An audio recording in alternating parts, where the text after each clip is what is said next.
Welcome back. Well, he's no stranger to the show. He's also my co-host as well as a good friend. Please join me in welcoming Bill Welychka to the couch this morning. How does it feel being on the other side of things? It's a different view from the side of the room. Right, you get to see that side as opposed to that side. Exactly, yeah. Oh, I love being here and thank you for being interested. Well, you're not only a co-host and a good friend, but you're also now an author. Congratulations. How does it feel? It feels great. If you would have told me a couple years ago you're going to be an author, I would have thought, oh, how, why?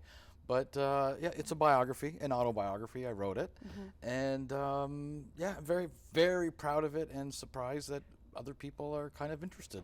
Well, here it is. It's called A Happy Has-Been by Bill Welychka. Tell us a little bit about the title. What's the meaning behind that? It's a little self-deprecating. I understand that, and I love it because some people are going, "Why are you calling yourself a has-been?" There are people who, only know me from a certain period in television in Canada with much music and much more music. And then when I left, they have no idea where I am. I fell off the face of the earth. To them, I am a has-been. What have you done lately? I haven't left television ever. I'm still here. And there are people who only know me from this show here in our region, which I find fascinating and I love. And there are some people who have followed me throughout my career as well, and they know my past and they know my present, and so it's a little bit of a nod to a time where I was national and have slowly made my way toward a medium market. And as the book implies, I'm the happiest that I've ever been. And I did my career backwards. Most people start off in a smaller market and they work their way to a major market. I did it backwards. And your experience in the television industry stems way back. So what intrigued you to get into broadcasting? The same thing you did, I think, telling people stories.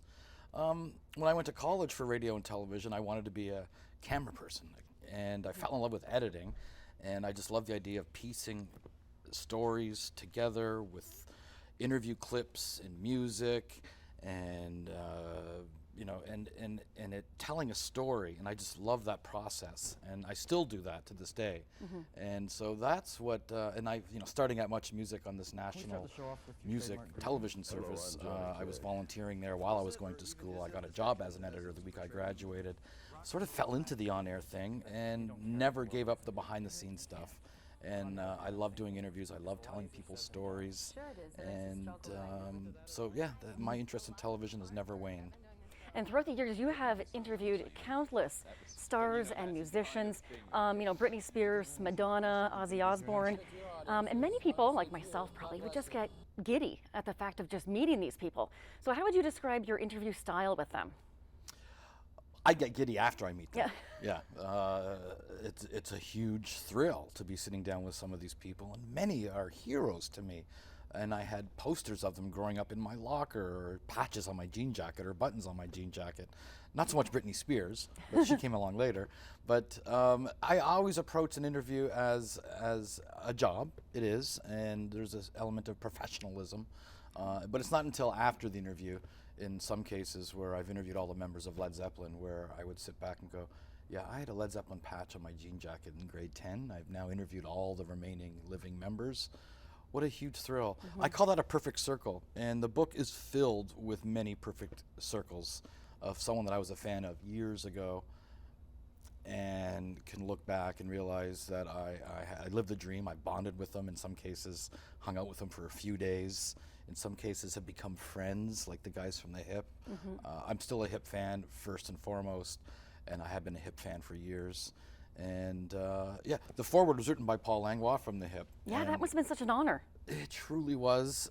When I asked him, I thought he'd say, I'm kind of busy. He said he'd love to do it. When I had to turn it into the publisher, I needed the foreword for the book. And I emailed Paul and I said, that foreword is sort of due this week. He said, okay, give me a couple days. He emailed it back to me. He was in Costa Rica with his wife, Joanne, on vacation. And he sent me the foreword and I cried. It was just so beautiful, and I love this mental picture I have of him on the beach on a laptop with a beer in one hand, maybe a cigarette in the other hand, sending me his foreword. And it was an honor. Oh, and when writing this book, how did you decide what elements of your life to put in it and what stories to tell? I think what I like about the book, personally, is if you don't know who I am at all, you'll find it an interesting read. There's also some life lessons I've thrown in there as well. If you do know who I am, hopefully you'll get a kick out of the book. If you are a fan of music, you'll get a kick out of the book. So I didn't want it to be the ramblings of some old guy saying, well, let me tell you about the time where I interviewed. No, it's not like that. There's some life lessons I think that I shared that I think we can all benefit from as well. So to me, the book works on numerous levels, and I'm very proud of it for that reason. And I hear there is a film production also coming out about you. There's a Much Music documentary, which I was interviewed for. That'll be out in September. But a local filmmaker here in Kingston caught wind of the book, realized that it's an interesting story. Some guy who was here in his career and is now over here, and sort of created this parallel universe about me. And it features Kingston musicians with me interviewing them, because this character named Bill Welychka in the movie works at a Kingston TV station. So I did a table read with the other actors. It is funny, and production will begin very, very shortly. All right, well, exciting stuff. Well, again, the book is called A Happy Has-Been by Bill Welychka. Remind us when it comes out and where people can purchase it. It'll be out later in August, billwelychka.ca. There's links there to Amazon and other retailers, and then it's at retail, I think, next month. Okay. Yeah. Well, thanks, Bill, for joining me on the couch today. Thank you. This has been fun. And thanks for being a good friend and a good coworker all these years. I love you. All right, back after this.